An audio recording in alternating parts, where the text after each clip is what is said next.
ay ito na mga katindiros, no? Lumipat na tayo dito sa probinsya. Tapos ito na lang yung ating ginagawa.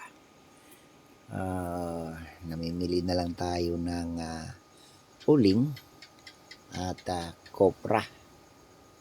So ito yung aming unang customer. Kopra ito. At the same time, may nakarga na kaming uling. At susubukan natin to mga katindiros kung itong hanap buhay na ito ay papatok. Ayan yung mga uling at ito yung mga kopra, yung bago nating karga.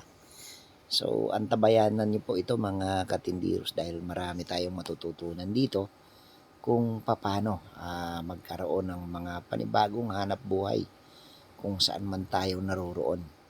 So from Luzon mga katindiros, ngayon nandito na kami sa Visayas at ito yung aking bagong hanap buhay kumbaga. Namimili na lang ng uling at saka kopra.